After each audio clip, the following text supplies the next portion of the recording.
لکھا ہے کہ جب انسان کو اللہ نعمتیں دیتا ہے تو پھر رب کا حکم ہے کہ اس پر شکر بھی کرے. نعمتوں پر اللہ کا شکریہ نہ کرنے پر بھی استغفار کرنا چاہیے کہ اللہ تو نے بڑا کچھ دیا تھا پر میں شکر ادا اس پر بھی. ہمارا تو اب یہ حال ہے کہ جو ہمارے پاس چیزیں ہیں وہ ہم کہتے ہیں یہ تو میرا حق تھا، لیکن جو نہیں وہ مجھے فٹافٹ ملنی چاہیے. مطلب اگر میرے پاس صحت ہے تو اس کو میں اپنا حق سمجھ لیتا ہوں کہ یہ تو میرا، یہ چونکہ ٹھیک ہے جی یہ تو صحیح ہے، تندرستی ہے یہ تو ٹھیک ہے، لیکن کار کوئی نہیں، وہ ذرا مل جانی چاہیے. اولاد تو میرے پاس ہے، وہ تو میرا حق تھا، میرا رائٹ تھا، معاذ اللہ وہ تو ہم نے حق بنا لیا.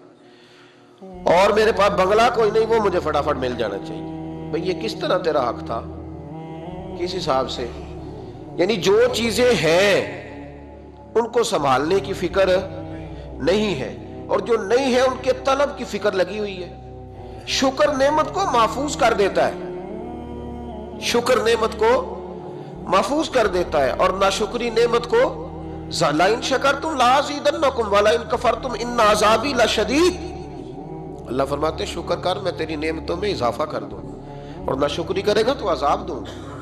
شکر نہیں نہ ہوتا، شکر نہیں ہوتا. دیکھیں نا، 100 روپے ابا جی نے دیا ایک بچے کو اور اس کو کہا کہ جا دکان سے کچھ چیز لے آ، تو وہ 100 روپیہ اس نے رستے میں جاتے کہیں پھاڑ دیا یا گوا دیا، تو اب وہ والد سے دوبارہ 100 مانگتا ہے تو والد کہتا ہے کہ پہلے 100 کا تو نے کیا کیا؟ نہیں سمجھ آئی آپ کو میری بات؟ پہلے 100 کا کیا کیا؟ تو وہ کہے گا جی با میرا دل کرتا تھا میں نے پھاڑ دیا. جوان بچہ ہے، سمجھدار ہے، 12-14 سال کا ہے. میرا دل کیا تھا میں نے پھاڑ دیا، ختم ہو گئی بات. تو ابا نیا 100 دے دے گا؟ سبحان اللہ. کتنے خوش ہو کے آپ کہہ رہے ہیں نہیں دے دینا سو. یہ کیسے ہو سکتا ہے بھائی؟ کروڑ پتی والد بھی ہو تو 100 کا نوٹ دوبارہ دیتا کیوں؟ بیٹا نہیں اس کا پیار نہیں، کیوں نہیں دے رہا؟ وہ کہتا تو نے میرے پہلے 100 کی قدر نہیں ڈالی، نیا تجھے کیسے مل جائے؟ تو نے خیال ہی نہیں کیا، تو نے جدوجہد ہی نہیں کی. تو نے حضرت مولا رومی نے مثال دی ہے. جناب رومی فرماتے ہیں کہ بغیر محنت کے لوگوں کو اللہ نے نعمتیں دی ہیں تو انہوں نے شکر ہی نہیں ادا کیا. اندھے سے پوچھ آنکھ کی قدر کیا ہے، پوچھ اندھے سے، پوچھ معذور سے کہ ٹانگوں پہ چلنا کتنی بڑی نعمت ہے. کبھی پوچھ اس سے جس کا مکان تو ایک کنال میں ہے پر رونے والا بچہ کوئی بھی نہیں. پوچھ اس سے جس کی جیبیں دولتوں سے بھری ہوئی ہیں پر کوئی نہیں کہتا کہ ابا 10 روپے دینا. پوچھ یہ کتنی بڑی تکلیف ہے. حضرت رومی نے لکھا ہے، وہ فرماتے ہیں کہ ایک والد تھا تو اس نے بڑی دولت کمائی تھی، تو اس کا بیٹا بے دریغ ہی اڑاتا رہتا تھا. کبھی ادھر پیسے بھگا دیے، کمائے نہیں تھے نا، محنت نہیں نہ کی تھی، کمائے نہیں تھے. والد بڑا سمجھاتا تھا پر سمجھ نہیں آتی تھی. ایک دن اس کے ابا کے ذہن میں ایک بات آئی، وہ کہنے لگا بیٹے یار میں کنگال ہو گیا ہوں، اچانک حالات خراب ہو گئے، ایک آنا مجھے چاہیے، دوائی خریدنی ہے، کہیں سے لے کے آؤ. اس نے کہا ابا مسئلہ ہی کوئی نہیں، یار ہی بڑے ہیں، بہت سارے لوگوں کے ساتھ رات میں جاتا ہوں روٹی کھانے ہوٹل میں، کئی ہیں جو میرا انتظار کر رہے ہوتے ہیں، فیس بک والے اور جناب وہ سیلفی والے بڑے سارے ہیں جو کہتے ہیں تیرے بغیر گزارا ہی نہیں. بڑے ہیں جو روز سویرے اٹھ کے پہلے مجھے السلام علیکم کا میسج کرتے ہیں، پھر اس کے بعد کسی اور سے. بڑے ہیں، کوئی مسئلہ ہی نہیں. ایک کے پاس گیا، ایک آنا چاہیے، اس نے دے دیا، لا کے ابا کو دیا. تو ابا گھر کے اندر جو امیر لوگ ہوتے تھے گھر میں کنواں کھدوا لیتے تھے. ابا کنویں کے کنارے بیٹھا تھا، جب بیٹے نے آنا لا کے رکھا تو اس نے پانی میں پھینک دیا. اگلی صبح پھر کہا بیٹے ایک آنے کی ضرورت ہے، دوا خریدنی ہے. اس نے کہا مل جائے گا. 2 4 5 دوست ابھی ہیں بڑے مالدار، ان سے جا کے کہا، ایک سے آنا لایا، ابے نے پھر پھینک دیا، تیسرے دن بھی پھینک دیا، چوتھے دن بھی. یار اب ختم ہو گئے. کچھ آہستہ آہستہ دوستوں کو پتہ چل گیا کہ کنگال ہو گیا ہے، خبر پھیل جاتی ہے نا، اب بھوکا ہو گیا. اب آہستہ آہستہ موبائل بند ہونے لگے، آہستہ آہستہ جو ہے وہ نمبر بلاک ہونے لگا، حالات بگڑ گئے. اب جب اسے پتہ تھا کہ یار تو اب دروازہ کھٹکھٹاتا ہوں تو کہتے ہیں کہ اسے کہہ دو میں گھر نہیں، ابا نے تو آنا مانگنا ہے اور میں بے دریغ دولت ابا کی اڑاتا رہا ہوں، اب یہ بھی نہیں کہہ سکتا کہ مجھے دیتا کوئی نہیں. شہر سے باہر نکل گیا، سارا دن مزدوری کی، جد و جہد کی، کبھی کام کیا نہیں تھا، ہاتھوں پہ چھالے پڑ گئے.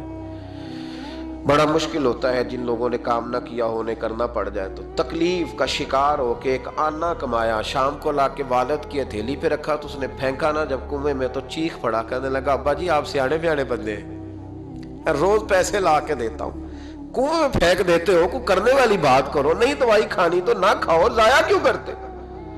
تو بیٹے کو باپ نے تھپکی دے کے بٹھا لیا، اس نے کہا بیٹا میں نے پہلے دن تو نہیں پھینکا، تو 7واں دن میں روز پھینکتا ہوں، آج تیری چیخیں کیوں نکلی؟ کہنے لگا ابا پہلے ادھار کے تھے، آج مزدوری کے ہیں۔ نہیں سمجھ آئی بات؟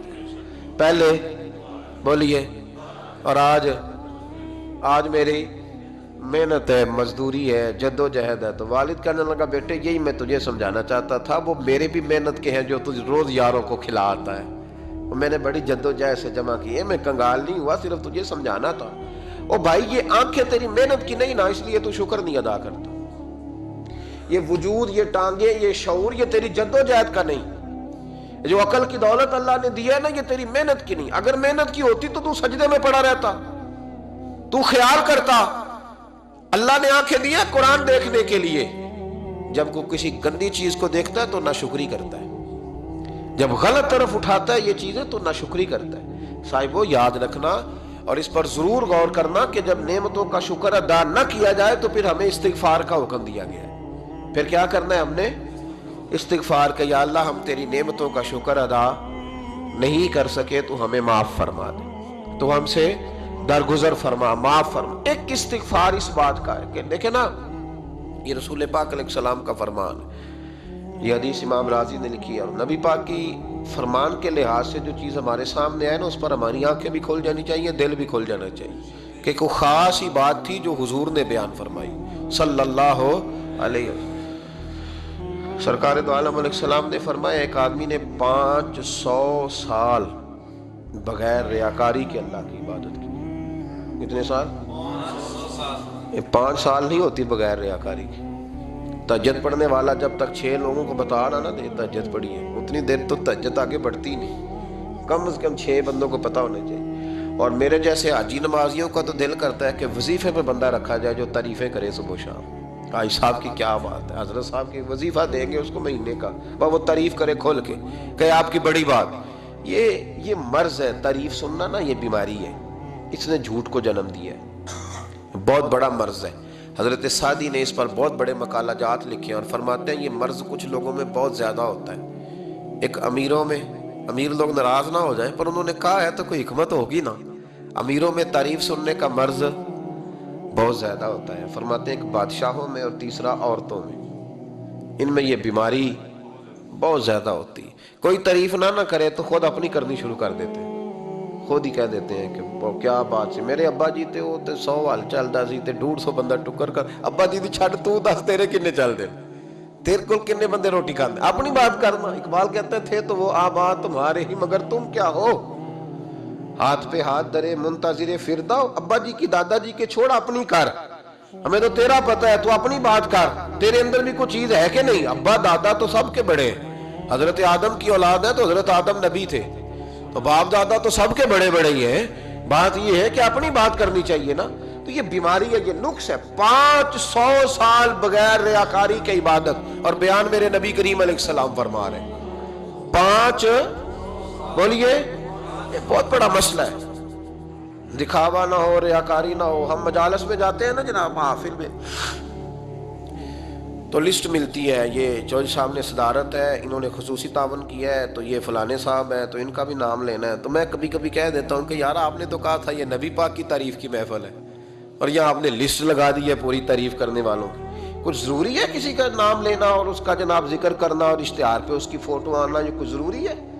ویسے بھی کوئی اچھا لگتا ہے کہ نبی پاک کے نام کی محفل اور میں کو میں صدارت کر رہا ہوں؟ ڈرنا چاہیے نا مجھے اللہ تعالیٰ سے، حضور کی محفل اور میری صدارت، اس پر کبھی غور کریں۔ اگر کوئی راہ طریقت کا مسافر ہوگا تو تڑپ جائے گا کہ نبی پاک کے نام کی محفل اور سرپرستی ایک ایسے آدمی کی جس کو وضو تک نہیں کرنا آتا، چھ معنی دار ہے، کوئی دھندا ہے معاذ اللہ تعالیٰ، جس کا جو دل کرے وہ کرتا جائے۔ 500 سال بغیر ریاکاری کی عبادت کی، 5 بڑا مشکل ہوتا ہے۔ حضور فرماتے ہیں یہی بندہ جب اللہ کے حضور کھڑا کیا جائے گا تو رب کریم اس سے کہے گا کہ چلو اس کو میرے فضل سے جنت میں لے جاؤ، تو عرض کرے گا مالک فضل تو ٹھیک ہے پر 500 سال لگائے ہیں میں نے، 5 وہ مولوی صاحب میری طرح کے بیچارے جو امام مسجد ہوتے ہیں نا تو وہ بھی کہتے ہیں جب میں آیا تھا تو 30 بچے تھے مسجد میں، اب 80 ہو گئے۔ اور بھائی یہ بندوں کو بتانے کی کیا ضرورت ہے، یہ تو اللہ کی رضا کے لیے ہے نا، تو چھوڑ اس میں اتنا تذکرہ کرنے کی کیا حاجت ہے۔ 500 سال جس نے لگائے، بول پڑا یا اللہ 500 سال لگائے اور تو کہتا ہے کہ اس کو میرے فضل سے لے جاؤ، تو رب کریم نے فرمایا چلو کوئی نہیں، پھر انصاف کر لیتے ہیں، الٹی آنکھ کی روشنی نکال کے ترازو کے ایک پلڑے میں رکھو اور 500 سال کی بغیر ریاکاری کی عبادت دوسرے پلڑے میں رکھو۔ کبھی اس مریض سے پوچھنا جس کو ڈاکٹر کہہ دیتا ہے کہ تیری آنکھ کا علاج نہیں ہو سکتا، بے بس ہوتے ہیں ڈاکٹر، جواب دے جاتا ہے شعور۔ پوچھ کبھی اس شخص سے، اس کو کہتے ہیں بس جناب اب آپ اپنی آنکھیں موجود ہونے کے باوجود آپ دیکھ نہیں سکتے، اتنی موٹی آنکھ لگی ہوئی ہے، لیکن روشنی اللہ چاہے تو دیتا ہے، نہ چاہے تو نہیں دیتا۔ 5 ایک آنکھ کی روشنی ایک پلڑے میں رکھ لو اور دوسرے میں 500 سال کی عبادت رکھ دی، اللہ اکبر۔ تو رب کریم نے فرمایا اب تولو، جب تولی تو وہ عبادت تھوڑی تھی اور ایک نعمت زیادہ تھی۔ اللہ نے فرمایا یہ تو بھائی اس کو تو 500 سال دیے تھے، یہ تو ایک نعمت کا شکر نہیں ادا کر سکا، پکڑو اس کو دوزخ میں ڈالو۔ ایک کر کے کیا آیا ہے، پکڑو جہنم میں ڈالو، اس کو لے چلو۔